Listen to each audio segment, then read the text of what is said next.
Hello and welcome to the Cryptocurrency News channel.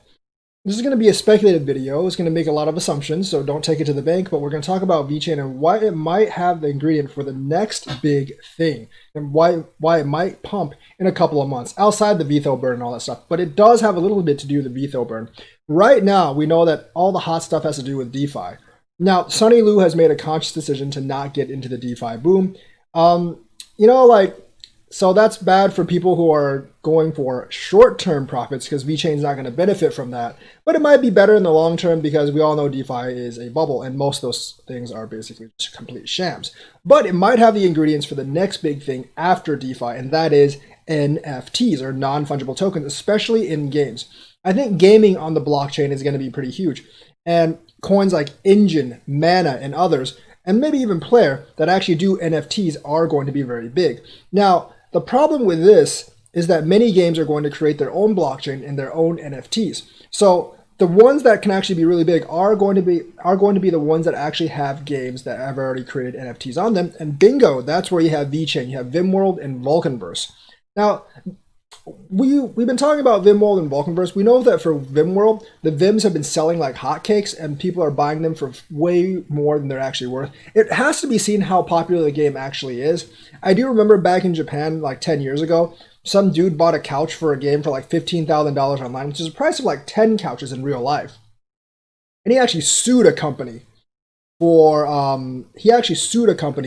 because they didn't deliver the couch right. Some other dude, like an online game, also like paid this company in this like shooter game to have a gun that just blew up everything in the room when he came in, so he could have KOs on everyone.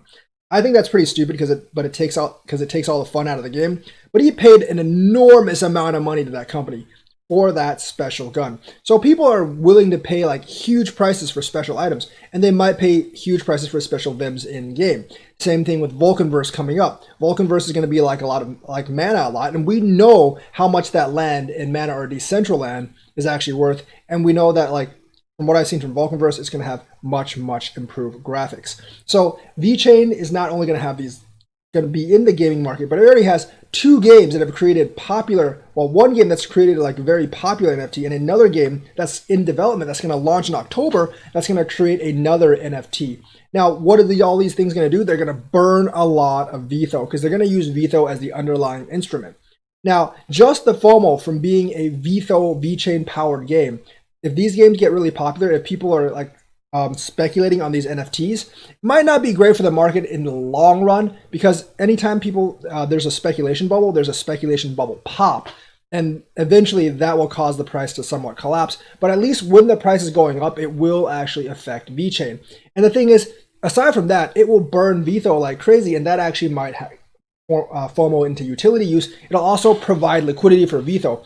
And you know what? Coinbase and all these other exchanges are adding these ERC20 coins because they want to get in on the action of the price. They're going to want to get in on the NFT price as well when the NFT boom comes, and that's when they actually, like all these other exchanges, might actually list VET.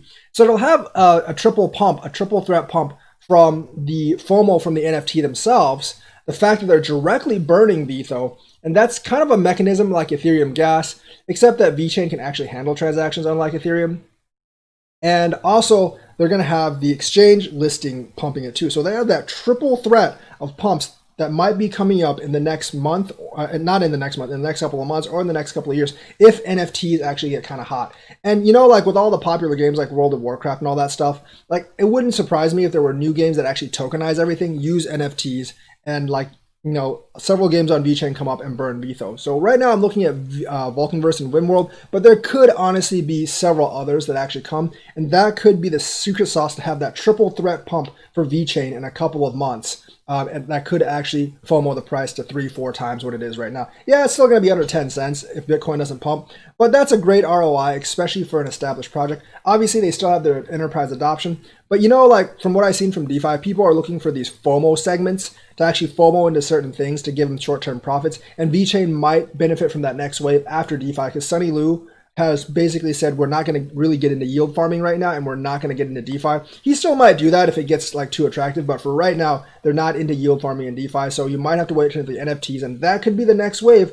of big pumps coming up because VeChain is very into the NFTs, and they're very, very into the gaming, and they already have 2 games on their blockchain with the NFTs. Also, take a look at Engine, Mana, and those others if this is the next hot thing. So that is the news for today. Let me know what you think. Like and subscribe, and hit that bell notifications button. Thank you, and have a nice day.